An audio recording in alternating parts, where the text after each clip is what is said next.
नमस्कार दोस्तों। अगर आप बिहार में शिक्षक हैं और खास करके बीपीएससी टीआरई 1 या टीआरई 2 के तहत नियुक्त हुए हैं, तो यह खबर आपके लिए बहुत ही ज़रूरी है। तो आप देखना शुरू कर चुके हैं लेट्स फ्लाई विथ विकी। आइए जानते हैं खबर को विस्तार से। जैसा कि आप देख पा रहे हैं कि यह पत्र जिला शिक्षा पदाधिकारी पटना के द्वारा जारी किया गया है। इस पत्र के माध्यम से ये आदेश दिया गया है कि सभी विद्यालय को निर्देश दिया गया है कि टीआरई 1 और टीआरई 2 के तहत जितने भी शिक्षकों की नियुक्ति हुई है, वे अपनी सेवा पुस्तिका यानी कि सर्विस बुक, आप स्पष्ट रूप से देख पा रहे हैं कि सेवा पुस्तिका की बात की जा रही है यानी कि सर्विस बुक की बात की जा रही है दोस्तों। वो अपनी सर्विस बुक जो भी उनके पास है वो पूरी तरह से अपडेट कर करके जमा करना होगा। आइए जानते हैं क्या क्या करना होगा। इस लेटर में ये बात स्पष्ट रूप से साफ-साफ कही गई है कि सभी शिक्षकों की सेवा पुस्तिका पूरी तरह से भरी होनी चाहिए, यानी कि अधूरा नहीं होना चाहिए दोस्तों। आप स्पष्ट रूप से देख सकते हैं क्या बात कहा गया है। आइए जानते हैं एक नज़र में। इसमें सभी छुट्टियों का पूरा विवरण दर्ज होना चाहिए, जैसे कि अर्जित अवकाश, अध्ययन अवकाश। अगर कोई शिक्षक बिना सूचना के अनुपस्थित रहा है, तो उसका भी उल्लेख जरूरी है। मातृत्व अवकाश या अन्य स्वीकृत अवकाश का भी रिकॉर्ड दर्ज करना अनिवार्य है। किसी भी प्रकार की अनुशासनात्मक कार्रवाई का विवरण भी सेवा पुस्तिका में जरूर होना चाहिए। आप ये सब बात को इस पॉइंट में आसानी से देख सकते हैं। आगे देखते हैं क्यों है ज़रूरी यह।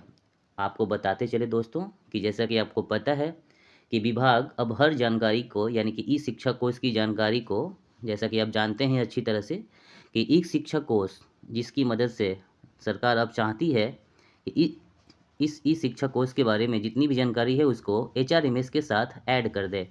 तो उसके तहत विभाग के लिए ये रिकॉर्ड बहुत ज़रूरी है। अगर सेवा पुस्तिका सही नहीं होगी, ध्यान रहे दोस्तों, अगर सेवा पुस्तिका सही नहीं होगी तो भविष्य में वेतन, प्रमोशन या अन्य किसी भी तरह का लाभ में समस्या आ सकती है। आइए जानते हैं क्या है इसका इम्पोर्टेंट पॉइंट यानी कि समय सीमा।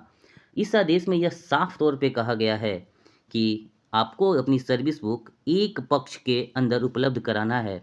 एक पक्ष के अंदर उपलब्ध कराना है, तो आप इसको हल्के में नहीं लेंगे दोस्तों। आगे जानते हैं क्या बात है।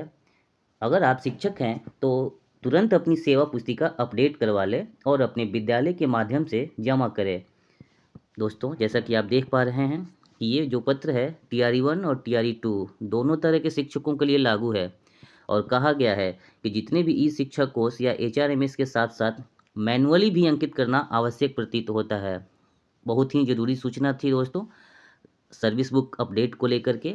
एक बार और से मैं आपको याद दिला दूं कि जितने भी मेरे साथी शिक्षक जो कि टीआरई 1 और टीआरई 2 के माध्यम से चयनित हुए हैं और वो विद्यालय में नियुक्ति ले चुके हैं, वे अपनी सर्विस बुक हर हाल में खोलते हुए विभाग को जल्द से जल्द उपलब्ध कराएं ताकि उनको भविष्य में मिलने वाले सभी तरह के लाभ से वंचित होना ना पड़े। उम्मीद है दोस्तों यह जानकारी आपको पसंद आई होगी और यूजफुल लगी होगी। यदि ऐसी बात है तो वीडियो को लाइक करें और चैनल को सब्सक्राइब ज़रूर करें।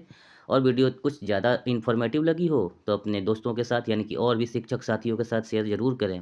तब तक जुड़े रहिए लेट्स फ्लाई विथ विकी के साथ ऐसे ही और ज़रूरी और ज्ञानवर्धक वीडियोज़ के लिए। नमस्कार।